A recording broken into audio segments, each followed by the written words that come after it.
गुटे धंगरा पिलार पछे पछे से यात्रा पड़िया छान छाड़ी करी ई आंबुरे के कहीं आसी थी की तुम्हें मोर पछे पछे आसी छो नहीं नहीं तुम्हें मोर पछे पछे आसी छो नहीं तुम्हें आसी छो नहीं तुम्हें केंता सुने मैडम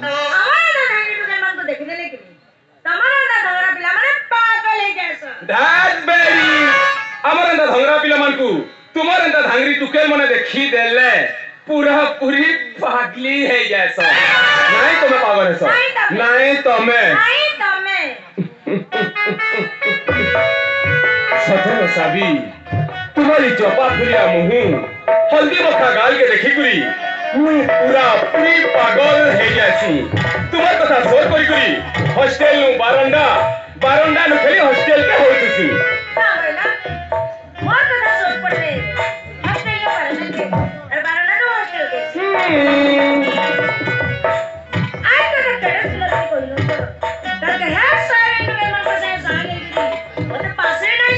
नहीं सभी नहीं एक मुई मां मारी के परीक्षा ने क्रिया थे कि कहू छे मुई तुमको नीचे दिया है नी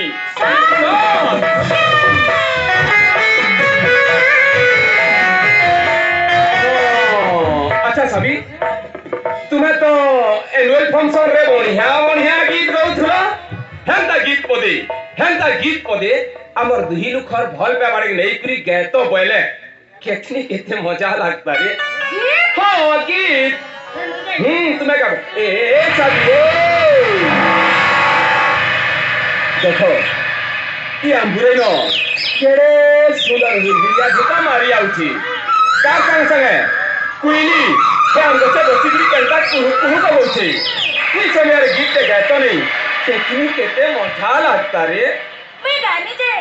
तमे मोसाई गा लागबा तो धात बेरी मुई पर तुमो संग अच्छा मुई गई लागमी हेंता हले सभी रेडी 1 2 3 स्टार्ट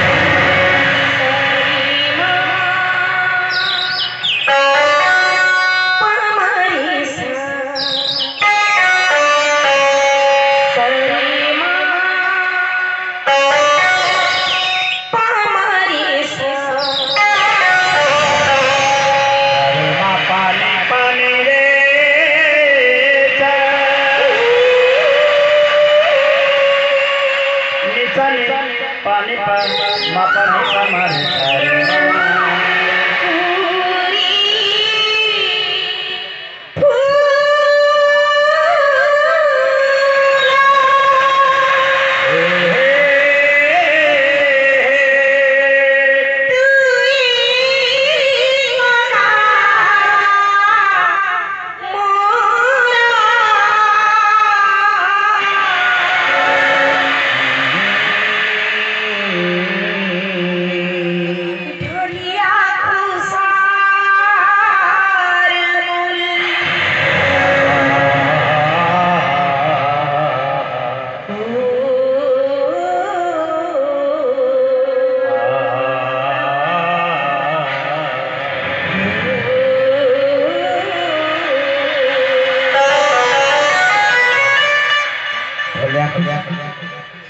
रुका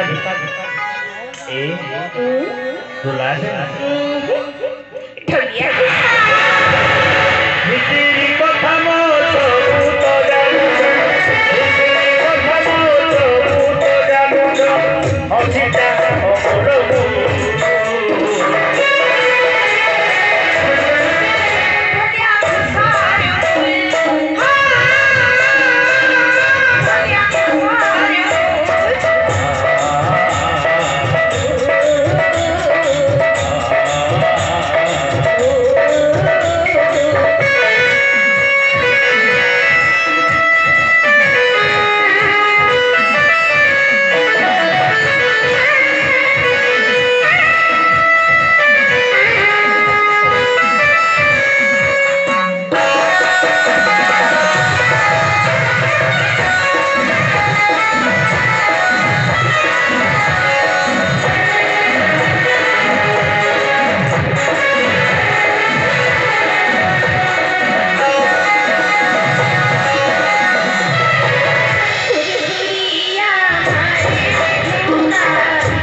सभी सभी सभी देखो केतनी समय है गलानो तुम्हार बापा माँ जे घरे नुरुथुबे चलो घर के जीमा ई मां सते तो चलो जी चलो